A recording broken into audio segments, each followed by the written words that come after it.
ওই দোস্ত রে, আমার ওই নদীর পাড়ে শ্মশানটা আছে না, মরা পুরি ধরছে, ওঠে না মন না, ওঠে না মন না, আরে কি হয়েছে কি হয়েছে? ওঠে না মন না। আরে কি হয়েছে? শ্মশানের ভয়টা খাচ্ছিস নাকি? না রে, ওঠে মন না, একটা চিংড়ি পছন্দ হয়েছে।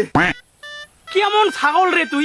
বিয়ে বাড়ি মেলা বাড়ি কি কম পড়লে? এরা তো শ্মশানের চিংড়ি পছন্দ হয়। না না ভাই, আমি কোনো বোঝো না, ওই চিংড়ি মোর খুবই পছন্দ হয়েছে, ওই চিংড়ি মোক লাগবে, মোর খুবই পছন্দ হয়েছে, ওই চিংড়ি মোক লাগবে। তুই কি করিস কর, তুই কি করিস কর। আরে আচ্ছা আচ্ছা, দাঁড়াও দাঁড়াও দাঁড়াও, ঠিক আছে। চিংড়িটার ব্যাপারে মোক কিছু ডিটেলস দে, যাতে তোর প্রেমটা লাগিয়ে দিতে মোর সুবিধা হয়। চিংড়িটির কথা তো আর কি কম রে ভাই, দেখতে তো একদম আকাশের পরীর মতো। আর চিংড়িটি মনে হয় বড় লোকের বেটি, ঘুম খুব বুঝছিস, উমে একান খাড়ত নিন দিয়েছে, চারটে লোক চার পাকে গাড়ত করে নিয়ে যাবো নাকি।